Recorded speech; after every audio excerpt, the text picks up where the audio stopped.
Hello students, आज का जो हमारा टॉपिक है that is origin of beta spectrum neutrino hypothesis.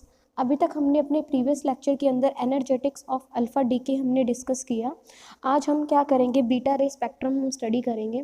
देखो, जो बीटा रे स्पेक्ट्रम हमें मिलता है उसके अंदर जो इलेक्ट्रॉन पॉजिट्रॉन है बच्चे, वो क्या करते हैं, कंटिन्यूस एनर्जी स्पेक्ट्रम हमें देते हैं। यानी कि जो इलेक्ट्रॉन पॉजिट्रॉन निकलते हैं उनकी जो एनर्जी होती है वो कैसी होती है, कंटिन्यूस होती है, ठीक है। लेकिन जब हम अल्फ़ा डीके देखते थे तो उसमें देखते थे हमारे पास जो है वेल डिफाइंड एनर्जी आती थी कि जो अल्फ़ा पार्टिकल निकला उसकी इतनी एनर्जी है, ये 4 से 10 MeV रेंज तक वो एनर्जी एमिट करता है। लेकिन बच्चे, अगर हम बीटा रे स्पेक्ट्रम की बात करते हैं, हमें पता है बीटा रेज हमें कब मिलती हैं, जब न्यूट्रॉन प्रोटॉन में कन्वर्ट होता है और इलेक्ट्रॉन एमिट करता है। तो बच्चे, जो इलेक्ट्रॉन पॉजिट्रॉन जो निकलते हैं इनकी जो एनर्जी होती है वो कंटिन्यूस होती है, यानी कि कंटिन्यूस एनर्जी स्पेक्ट्रम होता है। यानी कि जो एनर्जी है वो क्या होती है बच्चे, जीरो से लेके मैक्सिमम तक कुछ भी एनर्जी वो एमिट कर सकता है, ठीक है ना। इसकी जो रेंज होती है बच्चे वो कहाँ से लेके कहाँ तक होती है, जीरो से लेके बच्चे मैक्सिमम तक। लेकिन अल्फ़ा डीके में हमने देखा जो एनर्जी निकलती है अल्फ़ा पार्टिकल की वो 4 MeV तक ही होती है, 4 से लेके 10 MeV तक एनर्जी निकलती है। लेकिन बच्चे, जो इलेक्ट्रॉन और पॉजिट्रॉन निकलता है बीटा डीके जब होता है तब उस केस में जो है एनर्जी जो है वो जीरो से लेके मैक्सिमम एनर्जी जो है वो एमिट करता है पार्टिकल। तो इस करके बच्चे ये कही जाती है बच्चे आपकी एंड पॉइंट एनर्जी। तो हमारी जो स्टेटमेंट थी बच्चे कि जो न्यूक्लियस है वो क्या करता है बच्चे, डिस्क्रीट एनर्जी स्टेट के अंदर लाई करता है। और जब इलेक्ट्रॉन के अंदर रीअरेंजमेंट होता है, इंटरनल रीअरेंजमेंट का मतलब ये है बच्चे कि यहाँ पे इंटरनल रीअरेंज, देखो न्यूक्लियस है वह वेल डिफाइंड एनर्जी स्टेट्स के अंदर जो है लाई करता है, ठीक है। अब इंटरनल रीअरेंजमेंट का यहाँ पे मतलब ये है कि जो यहाँ पे जो न्यूक्लियस के अराउंड जो इलेक्ट्रॉन्स हैं बच्चे, जब ये लोअर स्टेट से हायर स्टेट में जाते हैं और जब हायर से फिर से लोअर में आते हैं तो क्या करते हैं बच्चे, एनर्जी एमिट करते हैं। और वो जो क्वांटम ऑफ एनर्जी जो है वो एमिट करते हैं, यानी कि एक फोटोन या इस तरह की एनर्जी जो है एमिट करते हैं जब वो एक स्टेट से दूसरे स्टेट में आते हैं, ठीक है। तो इसका मतलब ये था कि न्यूक्लियस हमारे डिस्क्रीट एनर्जी स्टेट्स के अंदर लाई करता है, ठीक है ना, किसी भी डिस्क्रीट एनर्जी स्टेट के अंदर लाई कर सकता है। बट हम यहाँ पे क्या कर रहे हैं कि जो बीटा रे स्पेक्ट्रम होता है उसके अंदर जो है जो इलेक्ट्रॉन पॉजिट्रॉन एमिट होते हैं उनकी जो एनर्जी होती है वो कैसी होती है बच्चे, कंटिन्यूस एनर्जी स्पेक्ट्रम हमें मिलता है। तो ये जो है बच्चे, ये दोनों स्टेटमेंट क्या है, कॉन्ट्रडिक्टरी हैं। इसका मतलब हमारा न्यूक्लियस भी कैसा होना चाहिए बच्चे, कंटिन्यूस एनर्जी स्पेक्ट्रम हमें देना चाहिए उस केस में भी, पर ऐसा नहीं होता। तो यहाँ पे देखो बच्चे, kinetic energy of beta particles और नंबर ऑफ इलेक्ट्रॉन्स, ठीक है ना, जितने नंबर ऑफ इलेक्ट्रॉन्स निकल रहे हैं तो यहाँ पे देखोगे तो बहुत तेज़ी से निकलते हैं। तो मैं जैसे जैसे काइनेटिक एनर्जी, देखो बीटा पार्टिकल्स जो निकलते हैं उनकी एनर्जी बहुत हाई होती है तो वेलोसिटी बढ़ती है और नंबर ऑफ इलेक्ट्रॉन्स भी बढ़ते हैं, ठीक है। तो हर तरह की एनर्जी, अब देखो यहाँ से बच्चे क्या हो रहा है कि एनर्जी हम इंक्रीज करते जा रहे हैं, नंबर ऑफ इलेक्ट्रॉन्स क्या होते जा रहे हैं बच्चे, कम होते जा रहे हैं। तो ये जो पॉइंट आता है आपका, ठीक है, वो क्या कहलाता है आपका, एंड पॉइंट एनर्जी। तो यहाँ पे जो बीटा पार्टिकल्स हैं वो हर तरह की एनर्जी एमिट कर रहे हैं, जीरो से लेके मैक्सिमम तक हर तरह की एनर्जी जो है वो एमिट कर रही है, यानी जीरो से लेके मैक्सिमम तक, क्योंकि जीरो यहाँ पे है ना, ये एंड पॉइंट एनर्जी, यहाँ पे काइनेटिक एनर्जी क्या होगी, पार्टिकल की जीरो होगी। तो यहाँ से लेके मैक्सिमम तक जो है हर तरह की एनर्जी जो है आपके बीटा पार्टिकल्स एमिट करते हैं। एक और कॉन्ट्रडिक्शन ये आई थी बच्चे, स्पिन और स्टैटिक्स को लेके आई थी। इसमें क्या होता है कि जो बीटा पार्टिकल्स हैं वो कैसे पार्टिकल्स होते हैं, अगर हमसे कोई पूछा जाए स्पिन और स्टैटिक्स से आप कैसे डिफाइन कर सकते हो, तो बीटा पार्टिकल्स से उसको हम कहते हैं बच्चे फर्मियोन, ठीक है ना। बीटा पार्टिकल बेसिकली क्या है, हमारे फर्मियोन्स हैं। और जो फर्मियोन्स होते हैं ना बच्चे, उनकी स्पिन होती है बच्चे हाफ। ये हमेशा याद रखना, जो फर्मियोन्स होते हैं उनकी स्पिन क्या होती है, हाफ। तो यानी कि जो भी न्यूक्लियस होगा ना, जब वो बीटा पार्टिकल निकलेंगे तो न्यूक्लियस की स्पिन को क्या कर देंगे, हाफ से चेंज कर देंगे, ठीक है ना। तो बट लेकिन ये देखा गया कि जो न्यूक्लियस है, यानी कि अगर मैं हीलियम न्यूक्लियस की, आप कोई और न्यूक्लियस ले लो बच्चे, मैंने यूरेनियम न्यूक्लियस ले लिया, ठीक है। तो जैसे मैंने कहा बीटा पार्टिकल इसमें से निकला, वैसे तो हमें पता है न्यूट्रॉन प्रोटॉन की चेन से बीटा पार्टिकल निकलता है। तो मान लो ये न्यूट्रॉन है, ये प्रोटॉन है, ठीक है। तो अगर मैं यूरेनियम न्यूक्लियस ले रही हूँ तो जब बीटा पार्टिकल इसमें से निकला, ठीक है, तो उस केस में जो यूरेनियम है उसकी स्पिन, यानी कि न्यूक्लियस की स्पिन किससे चेंज हुई, हाफ से। लेकिन बच्चे ये देखा गया है कि जो न्यूक्लियस होते हैं ना उनकी जो है इंटीग्रल स्पिन होती है, यानी कि 1 2 3 इस तरह की इंटीग्रल स्पिन होती है, ठीक है। तो ये भी क्या थी, एक तरह की कॉन्ट्रडिक्शन आ गई। और ये भी कह सकते हैं कि उनकी इंटीग्रल स्पिन होती है और विद द सेम स्पिन, और internal change in spin was involve in transitions.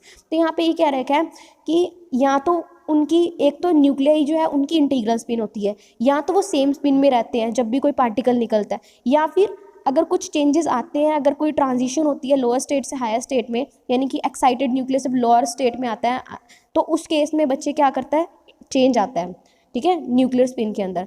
तो यहाँ पे हम क्या कह रहे हैं कि बीटा पार्टिकल निकल रहे हैं और वो क्या कर रहे हैं बच्चे, न्यूक्लियर की स्पिन को हाफ से चेंज कर रहे हैं। तो दो कॉन्ट्रडिक्टरी स्टेटमेंट हमारे पास निकल के आई। पहली कॉन्ट्रडिक्टरी स्टेटमेंट ये थी कि न्यूक्लियस का डिस्क्रीट एनर्जी स्पेक्ट्रम होता है, ठीक है, और आप कह रहे हो कि जो बीटा पार्टिकल हमें मिलते हैं उनका कैसा स्पेक्ट्रम होता है बच्चे, कंटिन्यूस एनर्जी स्पेक्ट्रम होता है, यानी कि जो बीटा पार्टिकल निकलते हैं वो हर तरह की एनर्जी देते हैं, जीरो से लेके मैक्सिमम तक, ठीक है। और एक सेकंड स्टेटमेंट क्या कहती है कि जब बीटा पार्टिकल निकलता है किसी भी न्यूक्लियाई से तो वो क्या करता है बच्चे, न्यूक्लियर की स्पिन को हाफ से चेंज कर देता है। बट देखा गया है कि जो न्यूक्लियस है उसकी स्पिन इंटीग्रल होती है, या तो वो सेम स्पिन में रहता है, या फिर थोड़े से ट्रांजिशंस अगर होते हैं तब भी क्या होगा, थोड़े से चेंजेस आते हैं ट्रांजिशन में, ठीक है, और स्पिन क्या रहेगी, इंटीग्रल ही रहेगी, ठीक है। तो अब हम देखते हैं बच्चे लॉ ऑफ कंजर्वेशन ऑफ, हमने एनर्जी एंड मोमेंटम हमने लगाया।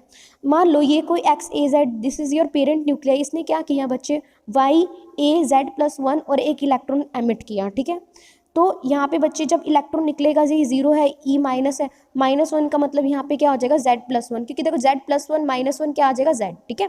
तो हमने यहाँ पे मान के चला कि एक्स ए जेड कोई पेरेंट न्यूक्लियाई है, उसने क्या किया, कोई डॉटर न्यूक्लियस दिया और क्या एमिट किया बच्चे, इलेक्ट्रॉन एमिट किया, ठीक है, और कोई न्यूट्रिनो नहीं निकल रहा। अभी न्यूट्रिनो क्या है ये भी हम इससे कोई मतलब नहीं, हमें सिर्फ ये चीज़ हो रही है। अब हम देखना चाहते हैं कि ये जो है law of conservation of energy and momentum को सेटिस्फाई करता है कि नहीं करता है रिलेशन।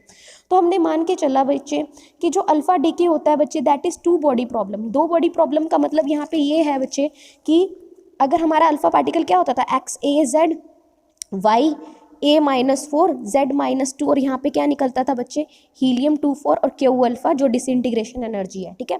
तो यहाँ से बच्चे इससे जो डॉटर न्यूक्लियस है इसका भी कुछ ना कुछ मास होता है, और हीलियम न्यूक्लियाई है इसका भी कुछ ना कुछ मास होता है, दोनों के मास कंपेरेबल होते हैं, इस करके हम इसको मान के चलते थे that is two body problem, ठीक है ना, टू बॉडी डीके, ठीक है। अब हमने क्या किया, यही law of conservation of energy हमने जब अप्लाई किया था अल्फा डीके में, तो हमने देखा कि जब हमने ये सारी हमने एनर्जेटिक्स ऑफ अल्फा पार्टिकल हमने डिस्कस कर लिया है, तो हमने एक चीज़ यहाँ पे जो डॉटर न्यूक्लियस है एम अल्फा बाय में M D into T alpha, ये हमारी एक रिलेशन निकल के आती है बच्चे।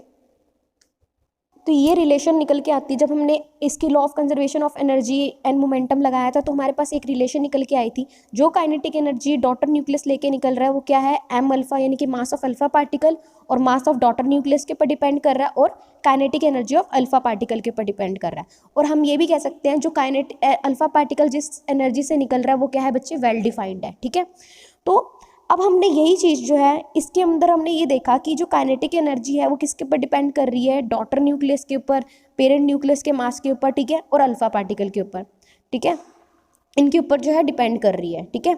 अब हम क्या कह रहे हैं बच्चे, हमने यही सेम प्रोसीजर हम लगा रहे हैं बीटा डीके के ऊपर।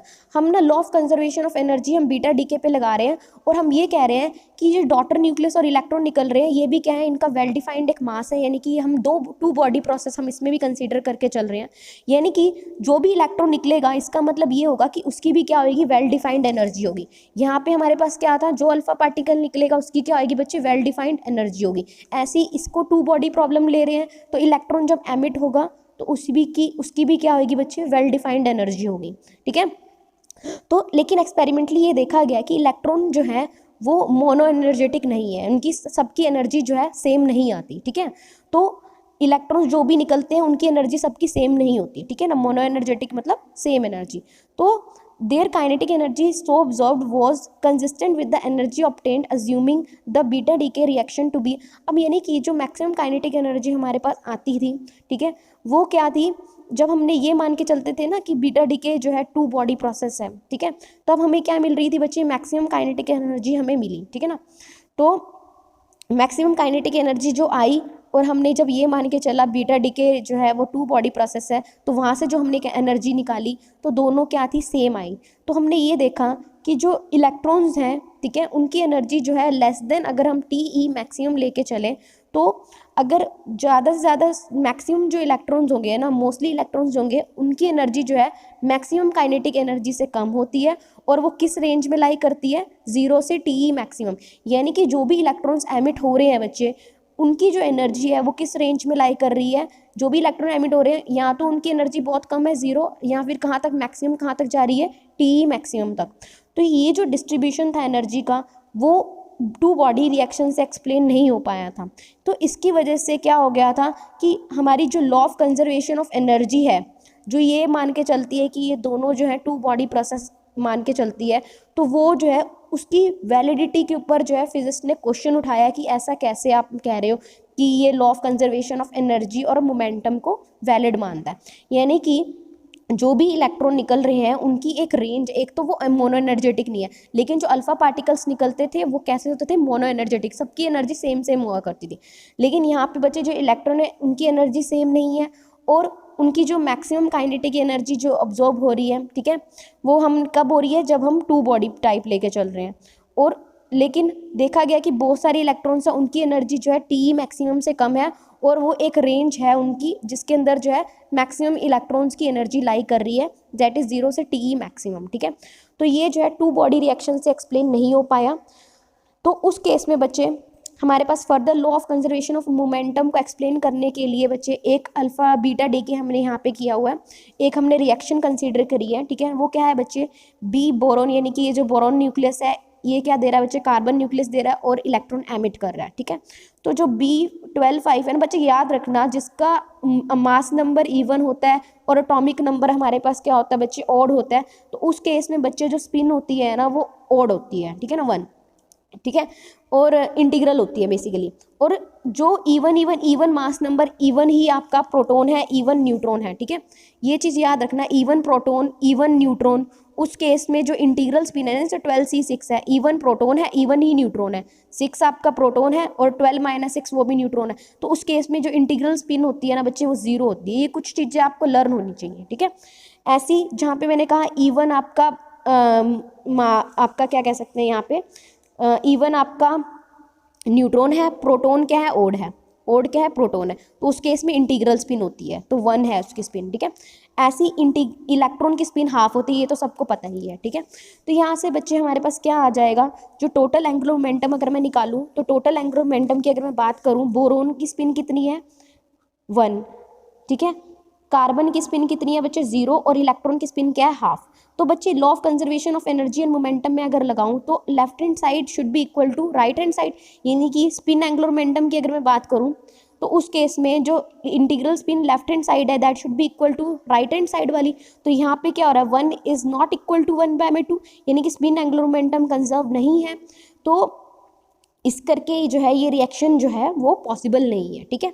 तो ये depending upon the orbital angular momentum, अब यहाँ पे यही कह रहा है क्या कि whereas 1/2 on the right hand side, ठीक है ना।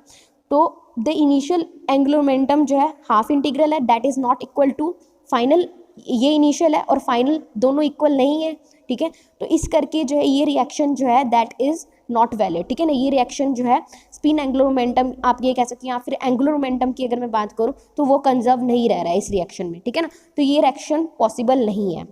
तो इस चीज़ को दूर करने के लिए बच्चे जो कंटिन्यूस एनर्जी स्पेक्ट्रा हमने कंसीडर किया था बीटा डीके का, एंड ये भी देखा कि कुछ ये जो प्रॉब्लम्स आ रही थी, एक तो कंटिन्यूस एनर्जी स्पेक्ट्रा और law of conservation of energy भी वैलिड नहीं हो रहा, मोमेंटम, लीनियर मोमेंटम, ये सब जो है क्या हो रहा था, इनका वॉयलेशन हो रहा था, ठीक है ना। हमने देखा ना, अभी एंगुलर मोमेंटम कंजर्व नहीं है। तो उस केस को ख़त्म करने के लिए बच्चे पॉली आया, पॉली ने 1930 के अंदर जो है इन चीज़ों को रिमूव किया। उन्होंने कहा कि बच्चों कि आप जो कह रहे हो ना कि ये जो है सिर्फ बोरोन जो है कार्बन में कन्वर्ट होगा तो इलेक्ट्रॉन देगा, नहीं, इसके साथ जो है बच्चे एक और पार्टिकल एमिट होता है जिसको उन्होंने नाम दिया दैट इज़ न्यूट्रिनो, ठीक है ना। जब भी इलेक्ट्रॉन या पॉजिट्रॉन एमिट होगा बीटा डीके के अंदर, तो है एक पार्टिकल और एमिट होगा जिसका नाम दिया था बच्चे न्यूट्रिनो, ठीक है। पर ये जो है बच्चे डिटेक्ट नहीं हुआ, अब देखो ये जो पार्टिकल हमारे पास निकल के आता है, यानी कि आप जब कह रहे हो कि बोरोन कार्बन में कन्वर्ट होगा, इलेक्ट्रॉन निकलेगा, ठीक है, तो इलेक्ट्रॉन निकलेगा तो उस केस में एक और पार्टिकल एमिट होगा जिसको उन्होंने क्या नाम दिया था बच्चे, न्यूट्रॉनो नाम दिया था। ये जो पार्टिकल था इसका रेस्ट मास की अगर मैं बात करूं दैट इज 0, इसका मास क्या था 0 था, ठीक है। स्पिन इसकी क्या थी बच्चे, स्पिन आपको याद रखनी है इसकी हाफ थी, इसकी स्पिन हाफ थी। देखो अब कंजर्व हो जाएगी ना रिएक्शन, ये 1 है, इसकी स्पिन 0, इसकी स्पिन हाफ और इसकी भी स्पिन क्या होगी हाफ, तो 1 इज इक्वल टू 1, ठीक है ना। तो लॉ ऑफ कंजर्वेशन जो है एंगुलर मोमेंटम वो भी क्या हो जाएगा कंजर्व। और रेस्ट मास क्या है बच्चे इसका 0, और इसका चार्ज की अगर मैं बात करूँ इसका चार्ज भी क्या है बच्चे 0 है, ठीक है। सो अब देखो इसका मतलब ये होगा जब भी बीटा डिके होगा तो 3 तरह के पार्टिकल निकलेंगे। पहला पार्टिकल कौन सा निकलेगा, बीटा, दूसरा न्यूट्रिनो, और तीसरा क्या बच्चे डॉटर न्यूक्लियस। और जो भी एनर्जी निकलेगी इसके साथ जो भी क्यू अल्फा एनर्जी निकलेगी that is equally shared among the 3, ठीक है ना। तीनों जो है वो सारे तीनों जो पार्टिकल जो है इक्वली जो है एनर्जी को क्या करेंगे, शेयर करेंगे, ठीक है ना। और जो आपका लीनियर मोमेंटम है वो भी क्या रहेगा, कंजर्व रहेगा।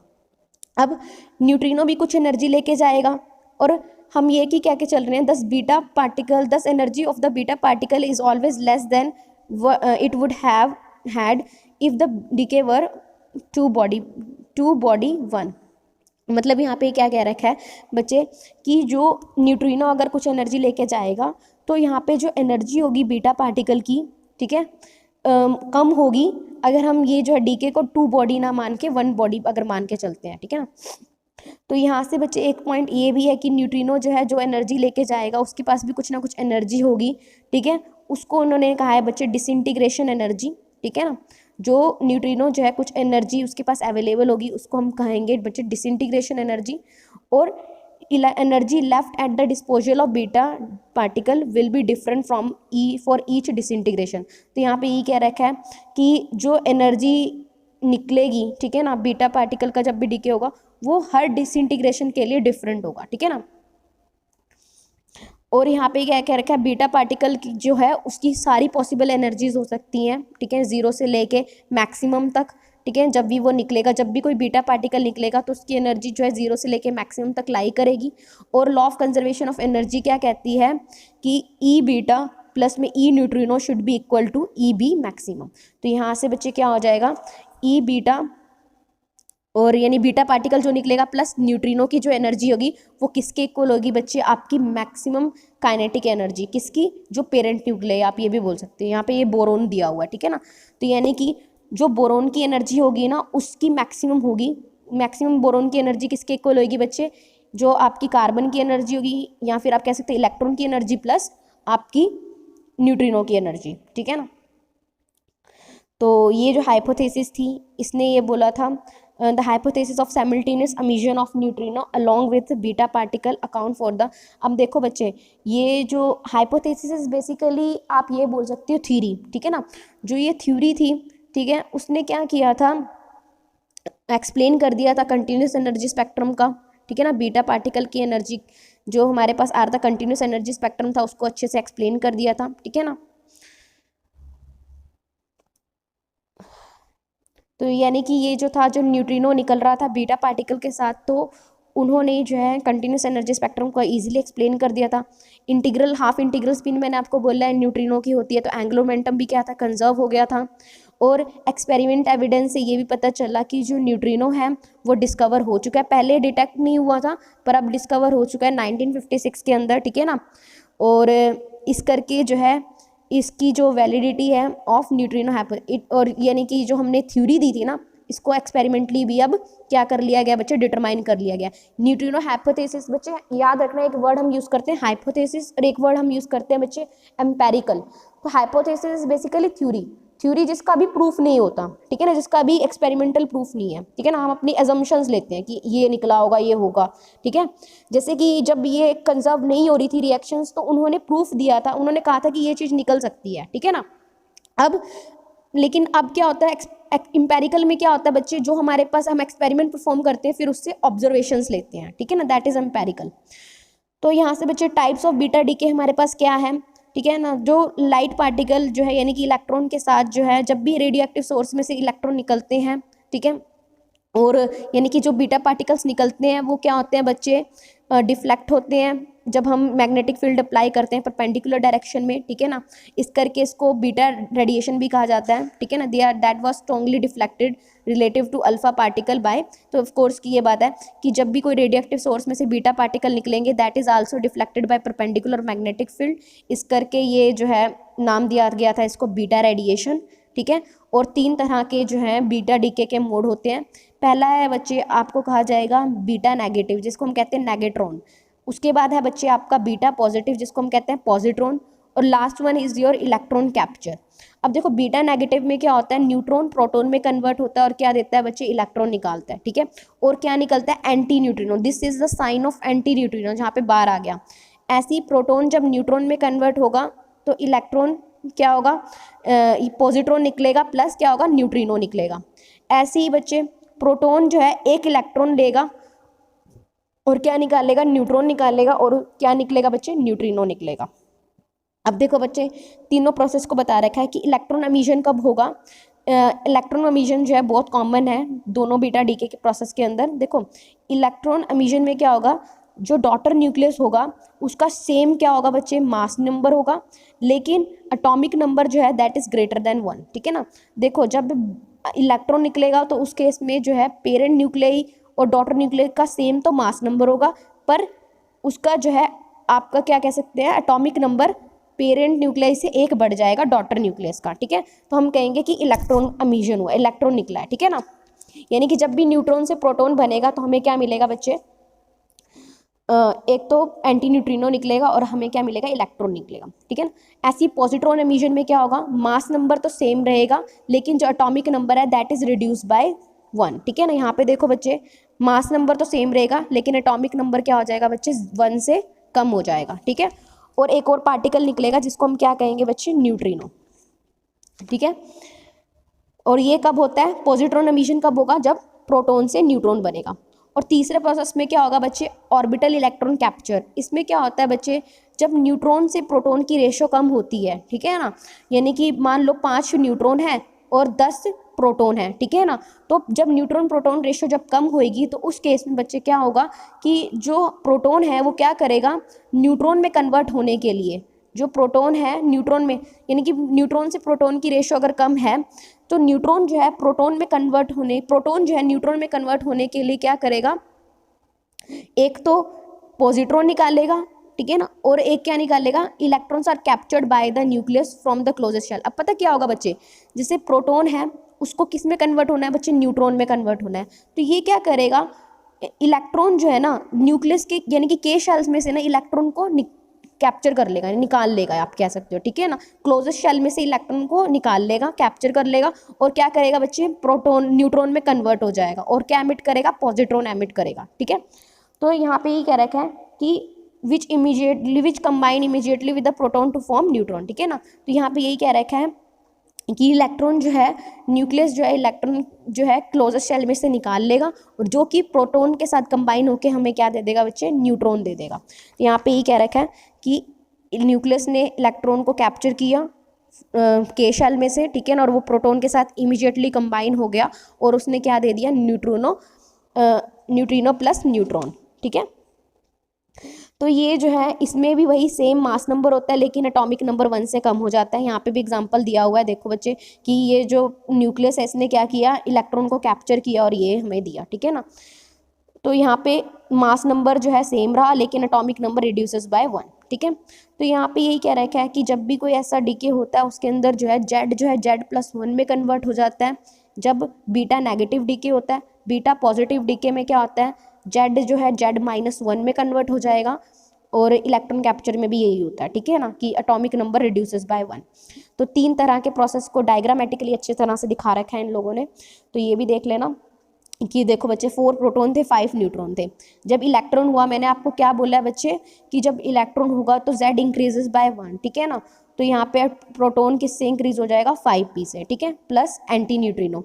ऐसी लेकिन इलेक्ट्रॉन कैप्चर और इलेक्ट्रॉन कैप्चर और पॉजिट्रॉन एमिशन में रिड्यूसेस बाय 1, ठीक है ना। जो हमारा प्रोटॉन है वो किस में रिड्यूस हो जाएगा, 1 से 3p, ठीक है, तो न्यूट्रिनो निकलेगा। और यहाँ पे देखो ये अच्छी तरह से बता रखा है, जब न्यूट्रॉन से प्रोटॉन की रेशो कम होती है, ठीक है, तो न्यूट्रॉन जो है इसकी रेशो कम है प्रोटॉन से, तो क्या करेगा न्यूट्रॉन जो है, आप ये भी कह सकते हो पॉजिट्रॉन जो है, प्रोटॉन जो है वो एक इलेक्ट्रॉन के शेल से ले लेगा, और जैसी और के शेल से इलेक्ट्रॉन लेने का मतलब यहाँ से ये है कि यहाँ पे बच्चे क्या दिखा रखा है, जैसे के शेल से उसने इलेक्ट्रॉन लिया ना, तो ऊपर वाला इलेक्ट्रॉन जो है ना वो क्या करा, जंप करके उसकी वैकेंसी को उसने फिल किया और क्या निकाली, एक्सरेज निकाली, ठीक है ना। तो इस तरह से ये ले लीजिएगा और क्या बना लेगा बच्चे, न्यूट्रॉन बना लेगा, ठीक है। तो ये जो है प्रोटॉन न्यूट्रॉन जो है इसको हम different states of single particle हम कहते हैं, ठीक है ना। ये जो इक्वेशन है 2.62 बच्चे, इक्वेशन नंबर, इस इक्वेशंस की बात हो रही है। ये जो तीनों इक्वेशंस हैं बच्चे, ये जो है बच्चे ये क्या बताते हैं कि जो प्रोटॉन न्यूट्रॉन है वो क्या है, एक ही पार्टिकल के यानी कि न्यूक्लियन के डिफरेंट स्टेट्स हैं, ठीक है ना। और इलेक्ट्रॉन जो है वो कैसा रोल प्ले कर रहा है बच्चे, फोटोन का रोल प्ले कर रहा है, ठीक है। तो आगे हम बात करेंगे कि न्यूट्रिनो और एंटी न्यूट्रिनो को कैसे हम डिस्टिंग्विश कर सकते हैं। तो देखो बच्चे, डिस्टिंग्विश करने के लिए हमने कहा एक तरफ तो आप कह रहे हैं न्यूट्रिनो निकल रहा है और एक तरफ क्या कह रहे हैं, एंटी न्यूट्रिनो निकल रहा है। तो न्यूट्रिनो कब निकलता है, जब बीटा पॉजिटिव डिके होता है तब न्यूट्रिनो निकलता है, लेकिन orbital capture is different from anti neutrino involve in the beta negative decay. यहाँ पे क्या रखा है, जब बीटा नेगेटिव डिके होता है तो एंटी न्यूट्रिनो निकलता है, ठीक है। तो कैसे हम इनको डिस्टिंग्विश कर सकते हैं कि न्यूट्रिनो और एंटी न्यूट्रिनो में अंदर हम कैसे डिफरेंसेस लेके आ सकते हैं, तो उसके लिए बच्चे ये डिपेंड करता है कि उसकी स्पिन कैसी है और मोमेंटम कैसा है, ठीक है। तो न्यूट्रिनो जो है is now defined as the particle has spin vector anti parallel to the momentum vector. और एंटी न्यूट्रिनो, अब देखो न्यूट्रिनो में क्या होता है बच्चे, जो भी पार्टिकल निकलेगा, ठीक है, जो भी न्यूट्रिनो ऐसा पार्टिकल है जिसका जो स्पिन वेक्टर है वो क्या होता है, मोमेंटम वेक्टर के एंटी पैरेलल होता है। यानी कि अगर न्यूट्रिनो का स्पिन जो है अगर इस डायरेक्शन में है तो उसका मोमेंटम जो होगा वो अपोजिट डायरेक्शन में होगा, ठीक है, एंटी पैरेलल होगा। लेकिन एंटी न्यूट्रिनो के केस में जो पार्टिकल होता है उसका स्पिन और उसका मोमेंटम दोनों जो है सेम डायरेक्शन में होता है। देखो न्यूट्रिनो का स्पिन अगर मान लो इस डायरेक्शन में है, अगर मैं स्पिन इस डायरेक्शन में बात करूँ तो मोमेंटम अपोजिट डायरेक्शन में है। लेकिन एंटी न्यूट्रिनो का क्या होगा बच्चे, अगर स्पिन भी इसी डायरेक्शन में है तो मोमेंटम भी उसी डायरेक्शन में होगा, ठीक है। तो स्पिन एंड एंगुलर मोमेंटम जो है, जैसे इन्होंने कहा हुआ आप स्क्रू ले लो, स्क्रू की जो अगर मैं आप लेफ्ट हैंडेड स्क्रू की अगर मैं बात करूं तो वो न्यूट्रिनो होगा, और राइट हैंडेड स्क्रू की अगर मैं बात करूं तो एंटी न्यूट्रिनो होगा। तो अगर आपको न्यूट्रिनो और एंटी न्यूट्रिनो में डिफरेंस करना है तो आप कहोगे वो पार्टिकल जिसकी स्पिन एंटी पैरेलल है मोमेंटम वेक्टर से वो आपका न्यूट्रिनो होगा, जिसकी स्पिन पैरेलल होगी एंटी मोमेंटम वेक्टर से आप वो क्या कहोगे, एंटी न्यूट्रिनो, ठीक है। और बाकी जितनी भी प्रॉपर्टीज़ हैं, चार्ज, मास, ये सारी की सारी दोनों के केस में क्या है, सेम होती हैं। अभी तक के लिए इतना ही, थैंक यू।